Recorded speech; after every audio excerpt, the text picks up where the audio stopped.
Bonjour, dans ce premier podcast, je vais faire une petite mise en situation.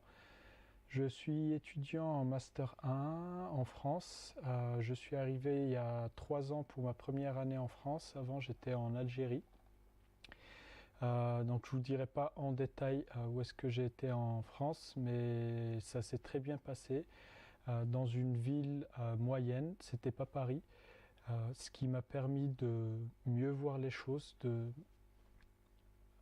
d'avoir accès, enfin c'était moins stressant en général dans l'ensemble. Je m'apprête à faire une année à Berlin, je ne parle absolument pas allemand. J'ai passé du temps en Allemagne pour essayer d'apprendre. Alors ça a marché moyennement parce qu'il y a des mots que j'ai appris parce que j'y ai été confronté pendant plusieurs semaines. Mais objectivement, est-ce que j'ai appris à parler la langue? Non. Je sais me débrouiller un peu plus que les autres, mais je ne sais toujours pas parler la langue. Mon départ est prévu pour dans quelques jours. Je n'ai jamais été à Berlin. J'ai déjà trouvé un appartement par quelqu'un qui connaissait quelqu'un. Alors j'ai la chance de bénéficier d'une bourse. C'est pas la bourse Erasmus. C'est une bourse un peu plus importante.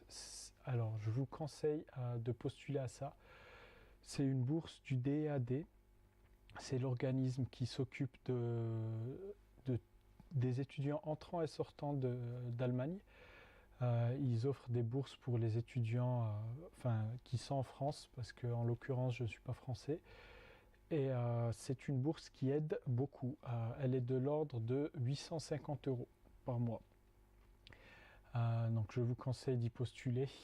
Il me semble que j'étais le seul Erasmus à avoir été pris ou bien postulé, je ne sais pas.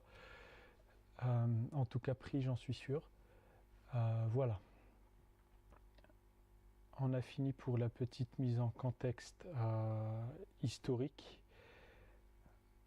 Alors pour Berlin, il y a plusieurs choses. Le système universitaire allemand, il est relativement différent du système universitaire français. Alors je ne vais pas tout voir en détail, mais les choses à noter sont que les semestres ne sont pas les mêmes. Ils commencent plus tard, ils commencent vers le 15 octobre et ils se terminent le 15 février. Ensuite, il y a 2 mois de vacances et ensuite on reprend donc en avril, le 15 avril jusqu'au 15 août. Ensuite, il y a 2 mois de vacances, etc. C'est des semestres qui se suivent en continu. Je vous tiendrai au courant de la suite des événements. J'ai juste un petit conseil à vous donner. N'hésitez pas à vous y prendre à l'avance.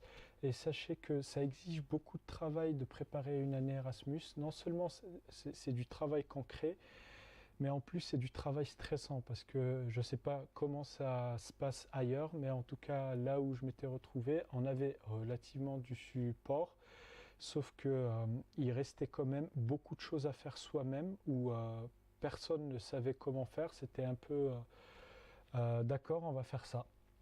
Ok, mais comment on le fait? Ils vont pas te dire qu'ils savent pas, sauf que concrètement personne ne sait comment faire les choses, donc il faut un peu se débrouiller. C'est ce qui m'est arrivé pour les programmes, entre autres. J'ai dû un petit peu me débrouiller. J'avais une carte blanche sur les programmes. C'est un petit peu effrayant au début, mais j'espère ne pas avoir pris de mauvaises décisions, de mauvais choix. Donc, les jours qui viennent seront très riches de découvertes et d'enseignements pour moi. Et je les anticipe avec beaucoup d'enthousiasme. J'ai hâte d'y être, avec un petit peu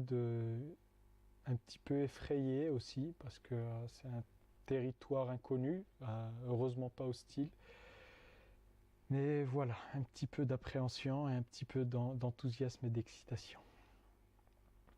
Je vous encourage beaucoup à voyager et je vous tiendrai au courant à l'avenir de la suite.